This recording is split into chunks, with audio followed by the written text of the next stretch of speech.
किया उसको। फिर इसके बाद हमारा अगला जो टॉपिक है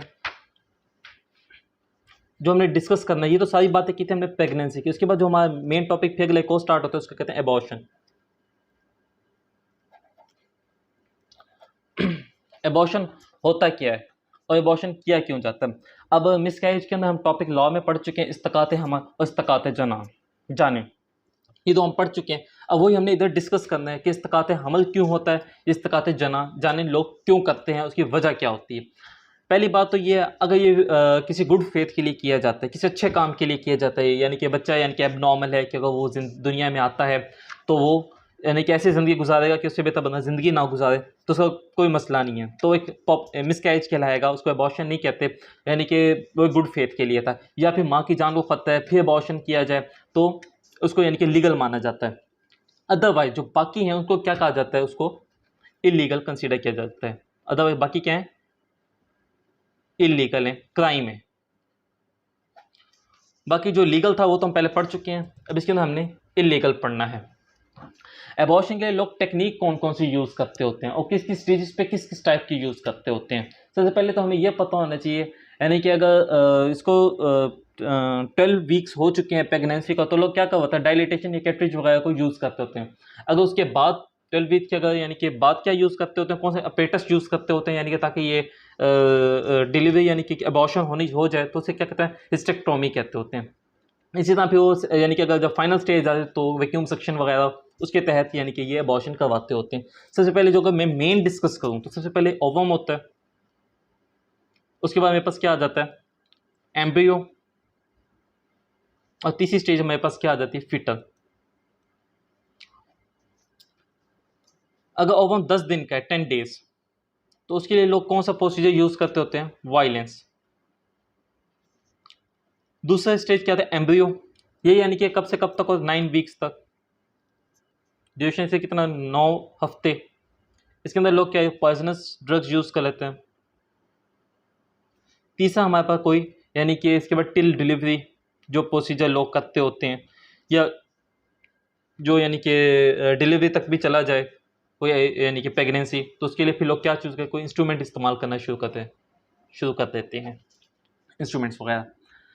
अब इसके लिए सबसे पहले अगर मैं ओवम को डिस्कस करूँ, लोग किस टाइप की वायलेंस करती हैं। अगर किसी फीमेल को शक हो कि शायद वो प्रेग्नेंट है, तो क्या करती होती हैं, वो एक्सरसाइज ज़्यादा से ज़्यादा करना शुरू कर देती हैं, या वो वाटर बाथ में ज़्यादा देर तक वो यानी कि बाथिंग करना शुरू कर देती हैं गर्म पानी के अंदर। शायद उनको एक मानना होता है कि शायद एबॉर्शन हो जाएगा, या फिर वो कोई विजाइनल डॉचेस यूज़ करती हैं शायद उससे इनको यानी कि वो जो एबॉर्शन है वो टेक प्लेस हो जाए, या फिर समटाइम वो कोई पॉइजनस सब्सटेंसेस भी यूज़ करते हैं। मगर एक बात ये हमें पता होनी चाहिए, जो चीज़ बच्चे के लिए नुकसानदेह है ऑब्वियस ही बात है मदर के लिए भी नुकसानदेह है, और इसी तहत लोग अपने आप को नुकसान दे लेते हैं और डेथ हो जाती है।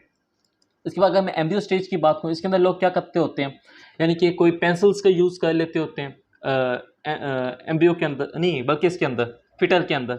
एम्ब्रियो तो मैं बता चुका हूँ, पॉइजनस वगैरह लोग यूज़ कर लेते होते हैं, इनटेक कर लेते होते हैं, जिस तरह वो बच्चों को जो नुकसान देगा वो माँ को भी देगा। अगर मैं फिटर की बात करूँ, इसके अंदर क्या होता है, लोग पेंसिल्स का यूज़ कर लेते होते हैं, नीडल्स का यूज़ करते होते हैं, या फिर कोई भी नीडल टाइप चीज़ों को यूज़ करते होते हैं। उनको यानी कि थिंकिंग होती है कि अगर हम इसको ऐसे करेंगे तो शायद ये जो फिटस है या जो हमारा प्लेसेंटा है वो डिसलॉज हो जाए, यानी कि वो उनकी बॉडी से यूट्रस से अलग हो जाएगा, उसकी एबॉर्शन हो जाएगी। मगर ऐसा मुमकिन नहीं होता।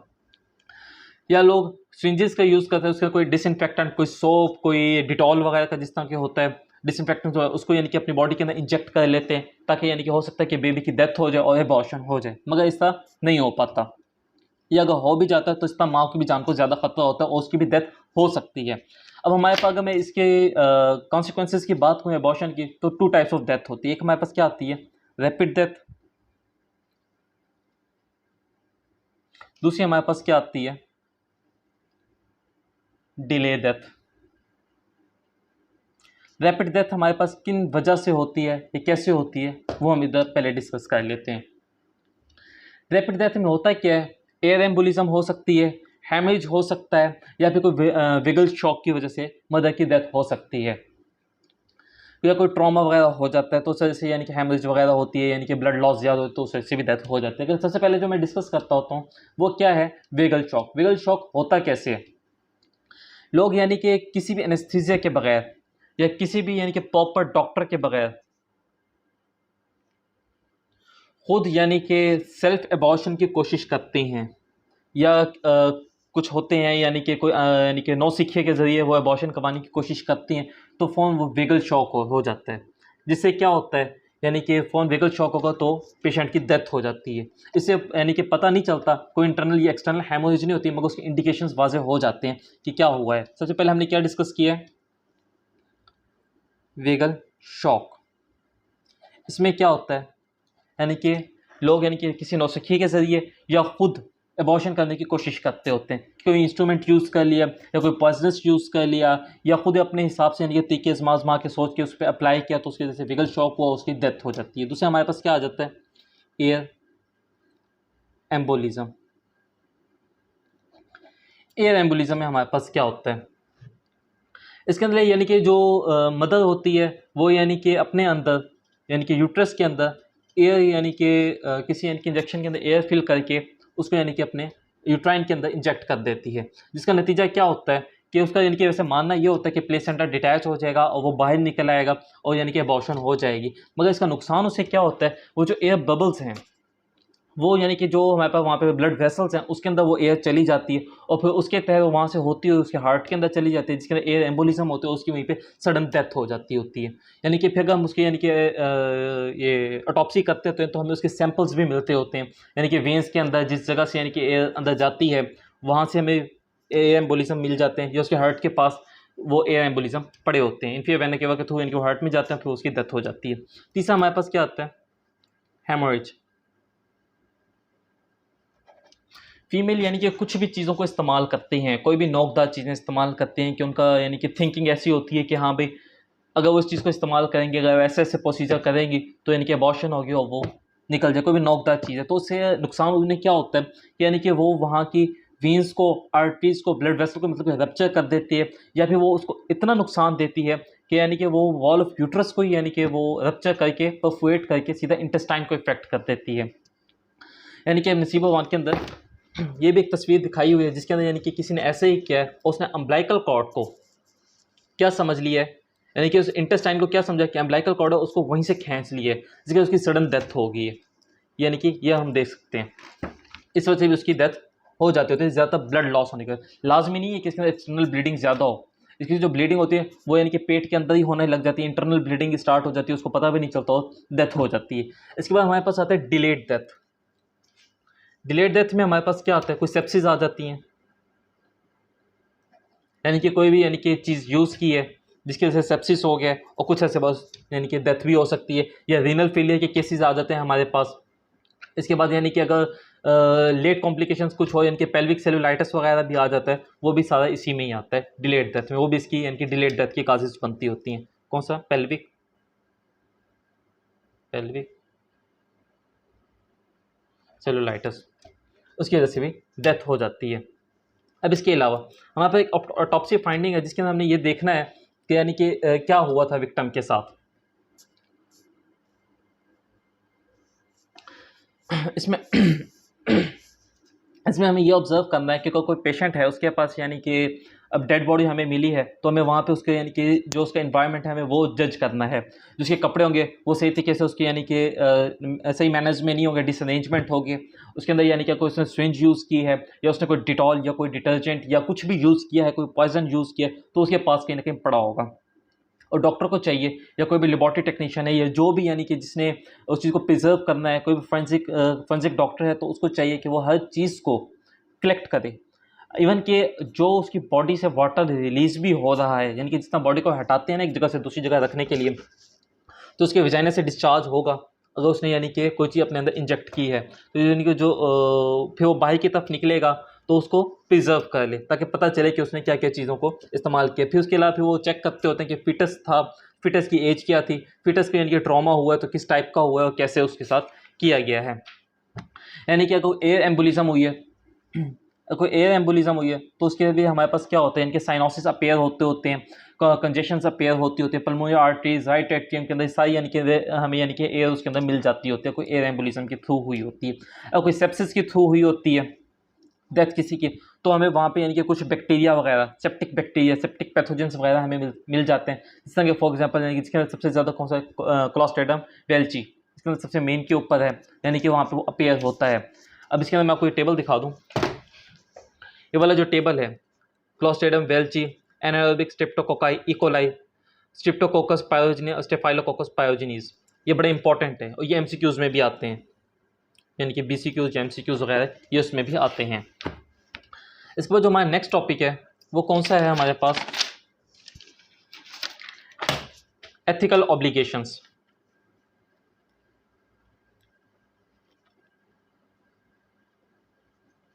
एथिकल ऑब्लिगेशंस में होता क्या है, डॉक्टर की कुछ ड्यूटीज़ होती हैं, उसको अपनी ड्यूटीज़ प्रॉपरली यानी कि परफॉर्म करनी चाहिए, उसको अपनी ड्यूटीज़ से हटना नहीं चाहिए।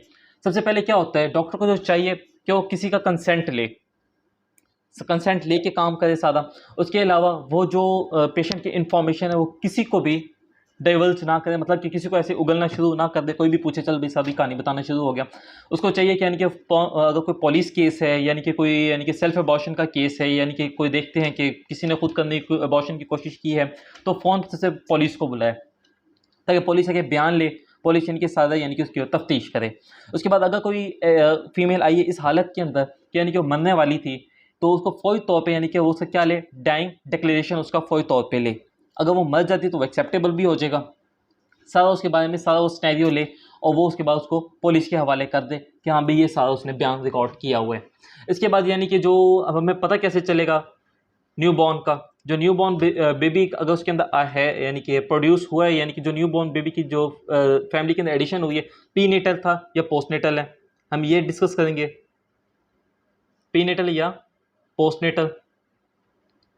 यानी कि जो डेड बॉडी बच्चे की अगर हमें मिली है, बच्चे की अगर डेड बॉडी मिली है तो वो किस हालत में मिली है, हमें उसको भी डिस्कस करना है। स्टिल लाइफ बर्थ, प्रीनेटल से तो हमें पता चल जाएगा कि हाँ भाई वो माँ के पेट के अंदर होगा, यानी कि अब कौन सा महीना है हमें गेस्टेशन का भी पता होना चाहिए। पहले हमने एक चार्ट यानी कि इसके अंदर किया है, ये वाला।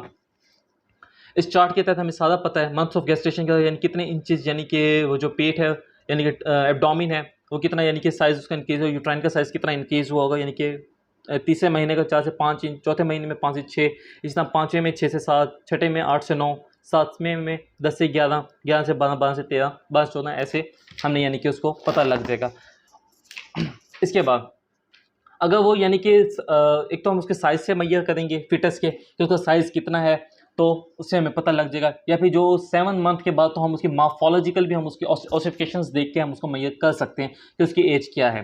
अगर वो जो बच्चा है वो पोस्टनेटल है, यानी कि वो कितना बड़ा है, वो कितना कब पैदा हुआ है, तो अगर हमें ये मैयर करना हो, या फिर अगर प्रीनेटल भी है तो यानी कि हमारी बॉडी के अंदर कुछ यानी कि कोई भी एक लॉन्ग बोन लें तो उसके 3 हिस्से होते हैं। एक होता है डाइफाइसिस, एक होता है एपिफाइसिस, और क्या होता है शाफ्ट होती है, शाफ्ट को हम डाइफाइसिस कहते हैं। इसके दरमियान एक पॉइंट होता है एपिफाइसिस, यानी कि जिसने ग्रो करना होता है, जो दोनों साइडों से ग्रो करती होती है। यानी कि अगर ये हमारी बोन है,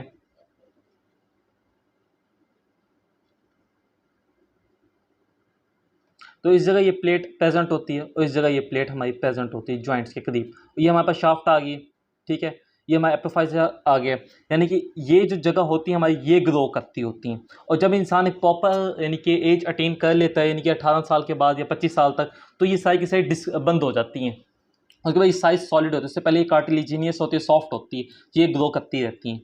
इससे हम अंदाज़ा लगाते हैं कि उसकी एज कितनी है। शुरू के अंदर जो बच्चा पैदा होता है उसकी यानी कि जो बोन्स होती हैं, ऑसिफिकेशन सेंटर उसके कितने होते हैं, 4 से 405 होते हैं। उसका मतलब कितनी होती है, प्रॉपर डेवलप होता है उसकी बोन्स कितनी रहती है, 206 रह जाती हैं। ये सारे ऑसिफिकेशन जो सेंटर्स हैं ये सारे के सारे क्या होते हैं, ख़त्म हो जाते हैं।